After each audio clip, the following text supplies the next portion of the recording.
আজ বানাবো বোয়াল মাছের কালিয়া। আর এই বোয়াল মাছ না আমার ভীষণ ফেভারিট। প্রথমেই গ্যাসটা জেলে কড়াইটা গরম করতে দিয়ে দিয়েছিলাম। কড়াইটা গরম হলেই একটুখানি তেল দিয়ে দিলাম কড়াইতে গরম করার জন্য। আর তেলটা যেই গরম হয়ে গেল সাথে সাথেই মাছগুলো দিয়ে নিলাম আগে ভাজার জন্য।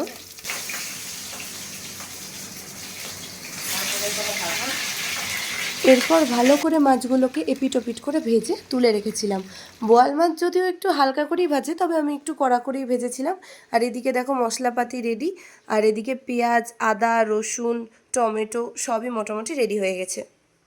এরপর প্রথমেই আগে তেজপাতা, দারচিনি আর এলাচের ফোড়নটা দিয়ে নিয়েছিলাম। এই ফোড়নটা দেওয়ার পরই আমি 2-3 মিনিট একটু নাড়াচাড়া করে নিয়েছিলাম। এবার যেই এর স্মেলটা বেরিয়ে গেল সাথে সাথে আমি রসুনটা দিয়ে নিয়েছিলাম। আর রসুনের সাথে এই ফোড়নের গন্ধটা কিন্তু আমার অসাধারণ লাগে। রসুনটা দিয়েই আবার 2-3 মিনিট একটু নেড়ে ছেড়ে দিয়ে দিয়েছিলাম পেঁয়াজ বাটা।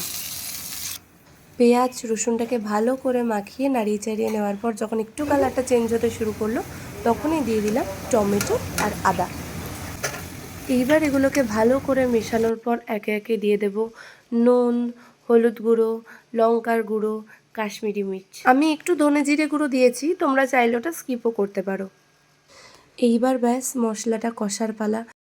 আর যতক্ষণ না মশলাটা থেকে ভালোভাবে তেল ছাড়ছে ততক্ষণ মশলাটাকে এভাবেই নাড়াচাড়া করব।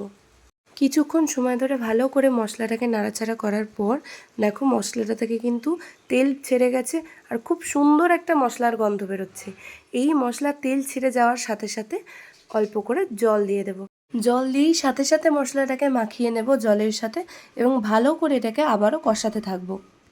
এরপর ঝোলটা যখনই ফুটতে শুরু করবে তখনই ভেজে রাখা মাছগুলো এক এক করে দিয়ে দেব। ঝোলের মধ্যে সব মাছগুলো দিয়ে দেওয়ার পর এবার ভালো করে এগুলো ঝোলের মধ্যে সেট করে দেব, যাতে সব মাছগুলো ডুবে ডুবে থাকে এবং সব মাছের ভেতরে যাতে এই মশলার ঝোলটা ভালো করে ঢুকতে পারে। ঝোলটা ভালো করে ফুটতে শুরু করলেই এর মধ্যে দিয়ে দেবো একটু গরম মশলা আর তার সাথে দিয়ে দেবো ঘি। ব্যাস রেডি আমার বোয়াল মাছের কালিয়া।